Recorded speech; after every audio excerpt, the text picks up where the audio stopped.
Прошлый год в сфере здравоохранения ознаменовался открытием новых объектов. Это перинатальный центр, республиканская детская больница и онкологический диспансер. Один из главных итогов 2017 года, по данным Ингушского Минздрава, является демографический прирост, который составил 15,1 на 1 тысячу населения, что в абсолютном выражении составляет плюс 7569 человек.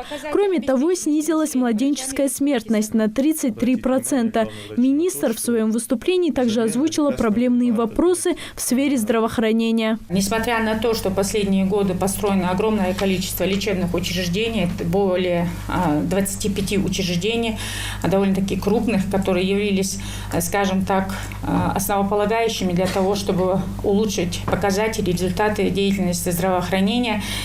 Несмотря на это, есть еще ряд проблем по строительству объектов. Это отсутствие психоневрологического, наркологического диспансеров, необходимость обеспечения оборудованием детской больницы и дополнительного финансирования по обеспечению лекарственными препаратами. Это является одним из основных проблемных вопросов, которые нам предстоит решить в предстоящем году. Глава республики призвал врачей ставить перед собой задачу в достижении плановых показателей, производить аналитику количества пациентов, выезжающих за пределы республики, и выяснить причины, послужившие этому. Если мы видели до того, как у нас был онкодиспансер, выезжало лечиться по новообразованиям на сторону 100 человек, и при появлении онкодиспансера те же 100 человек выезжают, такое же количество выезжает, тогда у нас должен вопрос возникнуть у всех.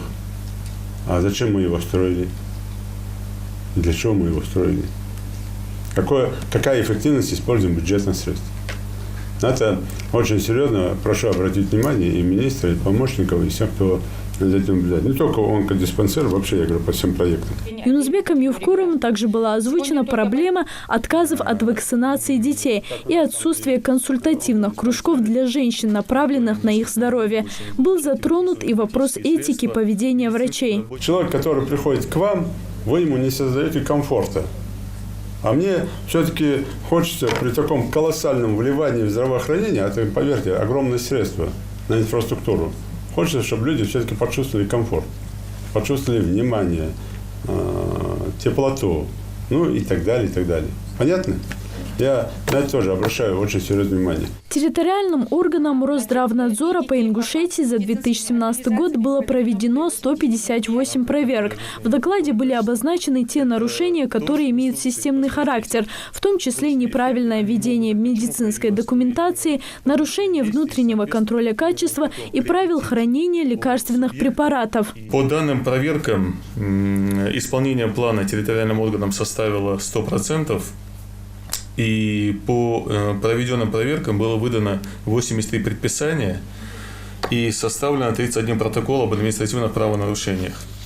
Общая сумма наложенных штрафов 560 тысяч. И здесь хотел бы отметить, что основная часть наложенных штрафов это были штрафы на должностных лиц. 510 тысяч, то есть фактически 90%. То есть поэтому вы должны понимать, что за выявленные нарушения наказывать будут должностных лиц, то есть главные врачи, заместители главных врачей, заведующие отделением, поэтому относитесь к своим должностным обязанностям более строго, более серьезно. Завершилась итоговая коллегия Ингушского Минздрава награждением врачей, показавших высокие результаты. Им от имени главы республики и министра были вручены почетные грамоты. Залина Магушкова, Рамзан Зурабов, Новости 24.